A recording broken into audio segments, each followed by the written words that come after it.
गर्मियों की छुट्टी में देवरानी जेठानी पहुंची पुरानी हवेली वाले ससुराल। पता नहीं मेरी पुरानी हवेली कैसी होगी, पता नहीं क्यों आज अपनी हवेली की बहुत याद आ रही है। ऐसा भी क्या है माँ जी आपकी उस पुरानी हवेली में जो दिन भर उसे याद करती रहती हो। अब शहर आ गई हो तो शहर की आदत डाल लो ना। माँ जी मुझे तो नाम सुनकर ही कोई खंडहर लग रहा है, पुरानी हवेली। इससे अच्छा तो हमारा शहर है, यहाँ रहिए और यहाँ घुलिए मिलिए। अपनी पुरानी हवेली को याद करना छोड़ दीजिए। बहू मेरी पुरानी हवेली के बारे में ऐसा मत बोल, तुम्हारे पतियों का जन्म भूमि है वो और मेरा ससुराल। इसी तरह कुछ दिन गुजरते हैं और एक दिन बच्चे स्कूल बैग टांग कर खुश होते हुए घर आकर कहते हैं, मम्मी मम्मी हमारे स्कूल में हमारी गर्मियों को छुट्टियां पड़ गई हैं। अरे वाह, गर्मियों की छुट्टियां पड़ गई, ये तो बहुत ही अच्छी बात है। अब घर में रहकर मजे करना। नहीं चाचा जी, हमें घर पर रहकर मजे नहीं करना। इस गर्मी की छुट्टियों में हमें कहीं घूमने जाना है, इतनी गर्मी पड़ रही है। चलिए शिमला या मनाली चलते हैं। स्कूल के और बच्चे भी कहीं न कहीं घूमने जा रहे हैं गर्मियों की छुट्टी पर। हाँ पापा, कहीं घुमाने लेकर चलिए इस बार गर्मी की छुट्टी पर। एक काम करते हैं बच्चों, इस बार गर्मी की छुट्टियों में मेरी पुरानी हवेली चलते हैं। देख रही हो देवरानी, फिर से शुरू हो गई माँ जी अपनी पुरानी हवेली को लेकर। माँ जी बच्चों की गर्मी की छुट्टी पड़ी है तो कहीं अच्छी जगह घूमने जाएंगे ना। पुरानी हवेली में ऐसा क्या है जो मैं अपने बच्चों की गर्मी की छुट्टियां उस पुरानी हवेली में ले जाकर खराब करूं। हर बार बहू तू मेरी बात को काटती है, कभी मेरी बात भी मान लिया कर। इतना समय हो गया पुरानी हवेली को देखे हुए। शादी के बाद बेटों के कामकाज की वजह से शहर में रहना पड़ा, पर अब जब बच्चों की गर्मी की छुट्टियां पड़ी हैं तो वहाँ जाने में क्या ही बुराई है। शहर की हवा रहन सहन तो बच्चों ने देख ही लिया है, अब एक बार अपनी पुरानी हवेली भी देख लेंगे। ठीक है माँ, आप परेशान मत होइए। अब हम गर्मी की छुट्टी में पुरानी हवेली ही जाएंगे। दोनों ही देवरानी जेठानी बाजार जाकर कपड़ों की शॉपिंग करती हैं। मुझे तो समझ नहीं आ रहा देवरानी जी, उस पुरानी हवेली के लायक कौन से कपड़े खरीदूं। जेठानी जी सच कहूं तो मेरा बिल्कुल भी मन नहीं है गर्मी की छुट्टियों में पुरानी हवेली जाने का, पर अब तो पतिदेव ने भी बोल दिया है, अब तो जाना ही पड़ेगा। चलो कोई नहीं, जो कपड़े समझ में आते हैं खरीद लेते हैं। मॉल में खड़ी देवरानी जेठानी अब कई तरह के कपड़ों की शॉपिंग करके घर आती हैं। रात को सारा परिवार सो रहा होता है, तभी ऋषि अपनी माँ से कहता है, मम्मी मम्मी, दादी जी जिस पुरानी हवेली में हमें लेकर जा रही है, क्या उस पुरानी हवेली में भूत भी होंगे और हमें पायलों की आवाज भी सुनाई देगी, छन छन छन छन की। चुप करो, भूत वूत नहीं होते। अब जल्दी से सो जाओ, कल सुबह निकलना भी है। कि भगवान मेरी बेटी की बात सच ना हो जाए, कहीं माँ जी की उस पुरानी हवेली में कुछ ऐसा वैसा ना हो। अगले दिन सुबह सारा परिवार पुरानी हवेली के लिए बड़ी सी कार में बैठकर निकल जाता है। 7 से 8 घंटे का सफर खत्म करके पूरा परिवार अपनी पुरानी हवेली के पास पहुंचता है, जहां बहुत बड़े पार्किंग में उनकी गाड़ी लगती है। एक एक करके सारे सदस्य कार से बाहर निकलते हैं। हवेली की ऊंची ऊंची इमारत को देखकर दोनों देवरानी जेठानी कहती हैं, ओ माय गॉड माँ जी, ये है आपकी पुरानी हवेली, इतनी ऊंची और इतनी विशाल पुरानी हवेली। इनकी ऊंची ऊंची इमारत को देखकर तो मेरे तो गर्दन में दर्द हो गई है। इतनी बड़ी बड़ी खिड़कियां हैं इस पुरानी हवेली की। मम्मी वहाँ देखो कितना बड़ा गार्डन है, कितने सारे फूल लगे हुए हैं। इतने बड़े गार्डन में तो हम क्रिकेट खेलने में बहुत मजा आएगा। ऐसे ही कहा तूने, अब यही हम रोज क्रिकेट खेला करेंगे। ये पुरानी हवेली बाहर से जितनी खूबसूरत है, अंदर से कहीं और ज्यादा खूबसूरत है। अब सारा परिवार हवेली के अंदर आते हैं कि तभी दादा ससुर, दादी सास, बुआ सास की बहू सुमित्रा और उनके परिवार का स्वागत करते हुए, बहुत खुशी हुई सावित्री तुम्हें और तुम्हारे पूरे परिवार को इतने वर्षों बाद अपनी पुरानी हवेली में देखकर। आओ नाम दोहराओ। सिमरन और प्रियंका अपनी पुरानी हवेली की दीवारों पर कुरेद कुरेद कर बनाई गई डिजाइनों को छूकर, जेठानी जी माँ जी की इस पुरानी हवेली की दीवारें देखिए कितनी शाइन कर रही है, और इसके ऊपर जो पत्थरों को कुरेद कुरेद कर डिजाइन बनाई गई है वो कितनी खूबसूरत लग रही है। सच कहूँ देवरानी जी, मुझे तो ये पुरानी हवेली एक खंडहर लगती थी, पर ये पुरानी हवेली तो कहीं ज्यादा आलीशान और खूबसूरत है। वहीं दूसरी तरफ विद्या अपने हाथों में जयपुरी साड़ी लेकर प्रियंका और सिमरन के पास आती है। बड़ी दीदी आप बहुत लंबा सफर तय करके आए हो तुम लोग। जाओ नदी के ठंडे ठंडे पानी में नहा लो, फिर मैं तुम लोगों का खाना लगाती हूँ। नदी? बाथरूम नहीं है क्या? नहीं, हमारी पुरानी हवेली में नदी के पानी से ही नहाया जाता है। अब दोनों देवरानी जेठानी अपने अपने बच्चों को लेकर हवेली के अंदर बनी हुई उस बहुत बड़ी नदी के अंदर नहाती हैं। मम्मी मम्मी, नदी में तैरने में बहुत मजा आ रहा है और पानी भी बहुत ठंडा है। बच्चों के साथ साथ अब तो मुझे भी बहुत खुशी हो रही कि इस पुरानी हवेली में आकर और नदी के पानी में नहाने में भी बहुत मजा आ रहा है। एक एक करके गोविंद और अभिषेक भी नदी के पानी में नहाते हैं और फिर सारा परिवार नहाकर डाइनिंग टेबल में बैठता है, जहां विद्या पूरे परिवार के लिए खाने में देसी खाना परोसती है, जैसे दाल, मट्ठा, आमरस, कई तरह के फल, फ्रूट, चपाती, कई तरह की हरी सब्जी, रायता, चावल। सभी लोग खाना खाना शुरू करते हैं। ना जाने कितने सालों के बाद आज अपनी पुरानी हवेली का ये देसी खाना खा रही हूँ। माँ जी, आपकी पुरानी हवेली सच में बहुत खूबसूरत है। जिस तरह से आप बोलती थी पुरानी हवेली, हमें तो कोई खंडहर सा लगता था। यह कोई खंडहर नहीं है बहू, बस कई वर्ष हो गए हैं इस हवेली को बने हुए, इसलिए अब इसे पुरानी हवेली के नाम से जाना जाता है। इस पूरे गांव में त्रिवेदी की हवेली बहुत मशहूर है।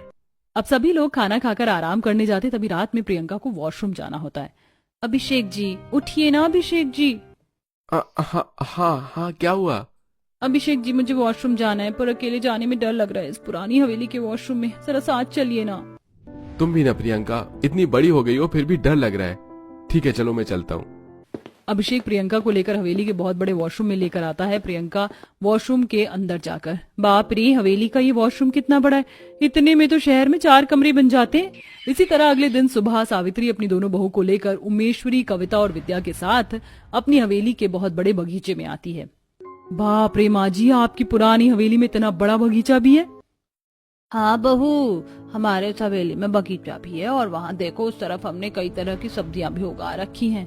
सच कहूँ तो अब शहर से ज्यादा मुझे अपनी ये पुरानी हवेली पसंद आ रही है। तो यहीं रह जाओ, मत जाओ अपने शहर। इतनी बड़ी हवेली में बहुत जगह है तुम लोगों के लिए भी। अब सभी फल और सब्जियों को तोड़कर दोनों देवरानी जेठानी पुरानी हवेली की रसोई में आती हैं, जहां संगमरमर के पत्थर से बनी रसोई देखकर, जेठानी जी, शहर में हमारी रसोई कितनी छोटी सी है और इस हवेली की रसोई देखिए कितनी बड़ी और आलीशान संगमरमर के चमकते पत्थरों से बनी हुई है। जैसे जैसे गर्मी की छुट्टियां बच्चों की खत्म हो रही है, वैसे वैसे मुझे शहर वापस जाने का मन ही नहीं कर रहा। अब दोनों देवरानी जेठानी मिलकर रसोई में खाना बनाती हैं और बनाकर पूरे घर वालों को खिलाती हैं। सावित्री, खाना तो तेरी दोनों बहू भी बहुत स्वादिष्ट बनाती हैं। शुक्रिया पापा जी। ऐसे ही कुछ दिन गुजरते हैं। अब इसी तरह पुरानी हवेली की बड़ी बड़ी खिड़कियों से आती ठंडी ठंडी हवाएं, नदी, बगीचा, देसी खाना, दोनों ही देवरानी जेठानी को बहुत पसंद आता है। वहीं दूसरी तरफ बच्चों के गर्मियों की छुट्टियां अब खत्म होती जा रही थी। हवेली में रहकर ये 2 महीने कब खत्म हो गए पता ही नहीं चला। सही कहा बेटा, ऐसा लग रहा है कल ही तो आए थे और अब जाना है। पहले हमें यहाँ आने का मन नहीं करता था, पर अब सच कहूँ तो यहाँ से जाने का ही मन नहीं कर रहा। इतनी खूबसूरत है आपकी ये पुरानी हवेली। हवेली तो हमारी शुरू से ही ऐसी है बहू। तुम ही लोग थे जो अपने शहर से हवेली आना पसंद ही नहीं करते थे, वरना हमारे इस पुरानी हवेली के दरवाजे तो हमेशा तुम लोगों के लिए खुले हुए थे। हाँ दादी सास, आप सही कह रही हो। हम आते तो नहीं थे, पर अब जब हम आए हैं तो हमें एहसास हुआ कि हमारी ये पुरानी हवेली सचमुच कितनी खूबसूरत है। यहाँ की बड़ी बड़ी खिड़कियों से आती ठंडी ठंडी हवाएं, बगीचे, नदी, संगमरमर के पत्थरों से बने हर कमरे, सभी चीज बहुत खूबसूरत है। मैं तो शुरू से ही कहती थी मेरी पुरानी हवेली बहुत खूबसूरत है। आज तुम लोगों को भी एहसास हो गया। ऐसे ही कुछ दिन गुजरते हैं।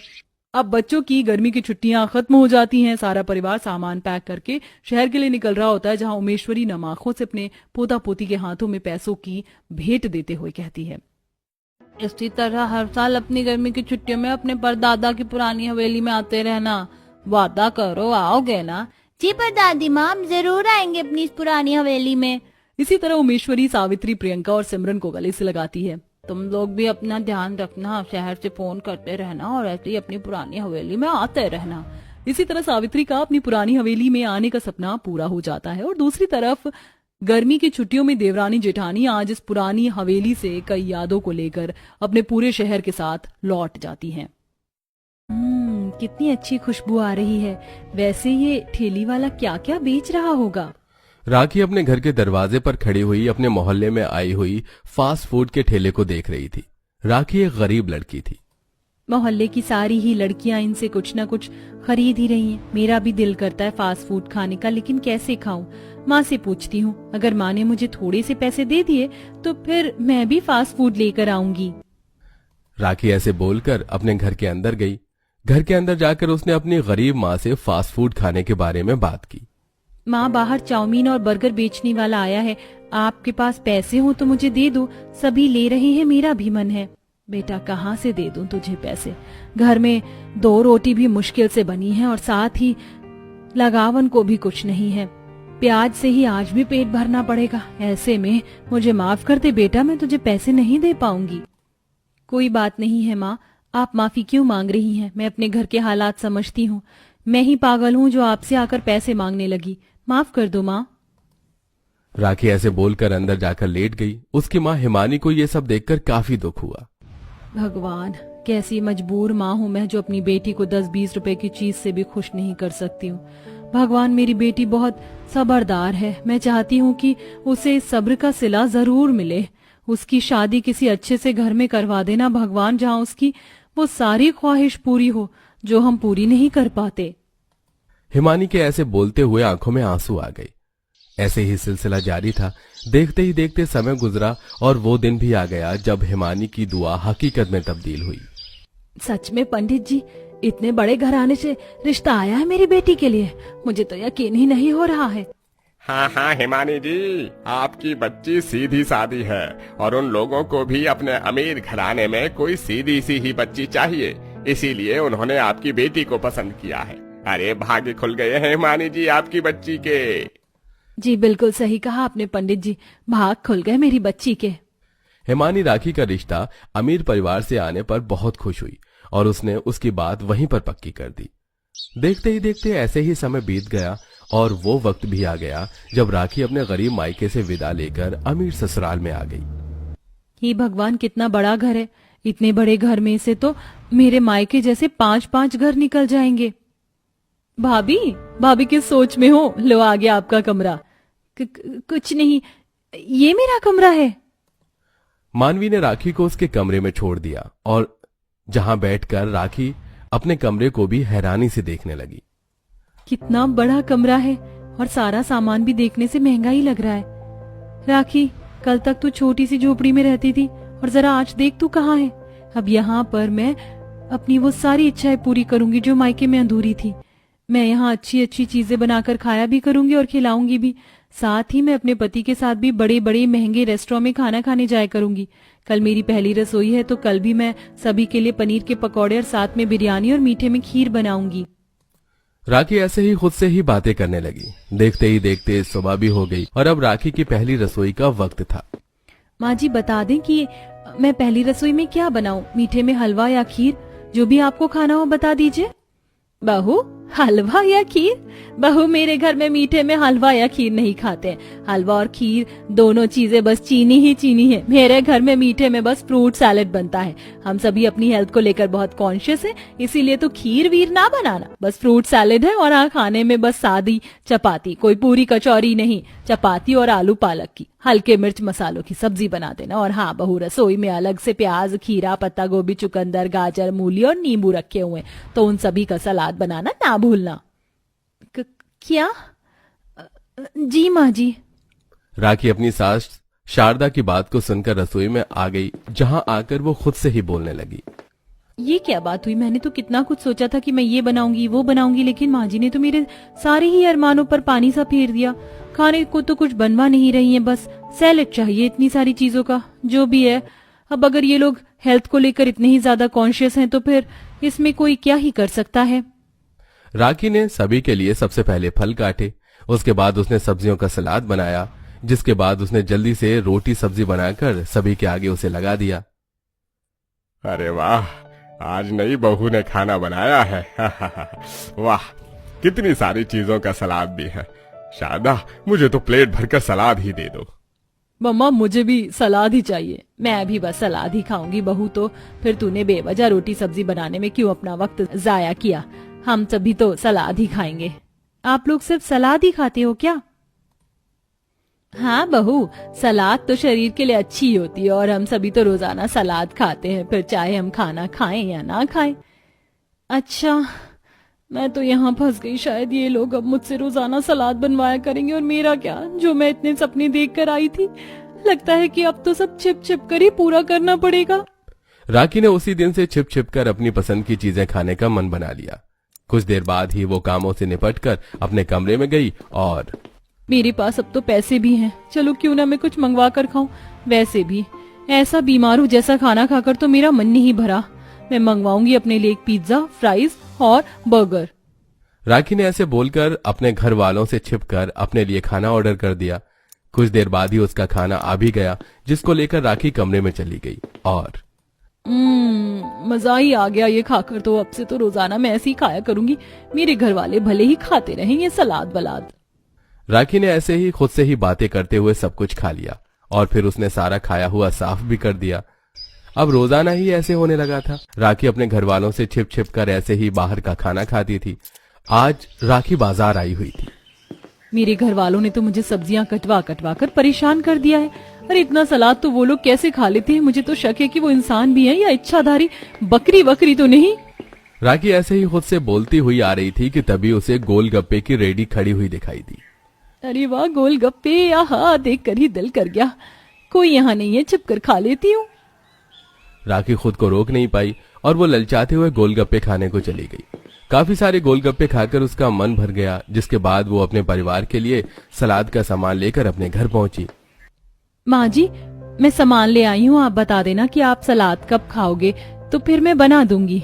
अच्छा बहू तू मुझे कुछ मोटी मोटी सी क्यों लग रही है? देख जरा, तेरा मुंह भी कितना मोटा हो गया है।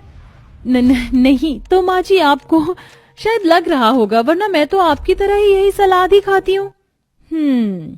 ये बहू इतनी हिचकिचा क्यों रही थी?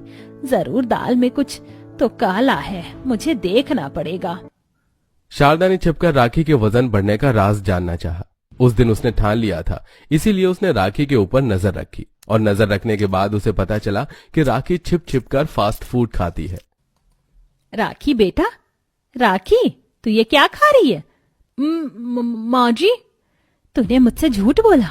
देख राखी, मैं तेरे बाहर की चीजें खाने पर गुस्सा तो नहीं करूंगी, लेकिन समझा रही हूँ, ये सब बस कूड़ा है। इन चीजों को ज्यादा नहीं खाना चाहिए। आगे से अब ध्यान रखना, इन्हें ज्यादा मत खाना। शारदा की बात पर राखी ने बस गर्दन हिला दी। ऐसे ही कुछ दिन और बीते और लेकिन राखी ने अपने खाने पर काबू नहीं किया। जहां सलाद के शौकीन ससुराल वाले सेहत को सोचते हुए बस सलाद खाते थे, वहीं राखी अपनी सेहत की दुश्मन बनी बैठी थी।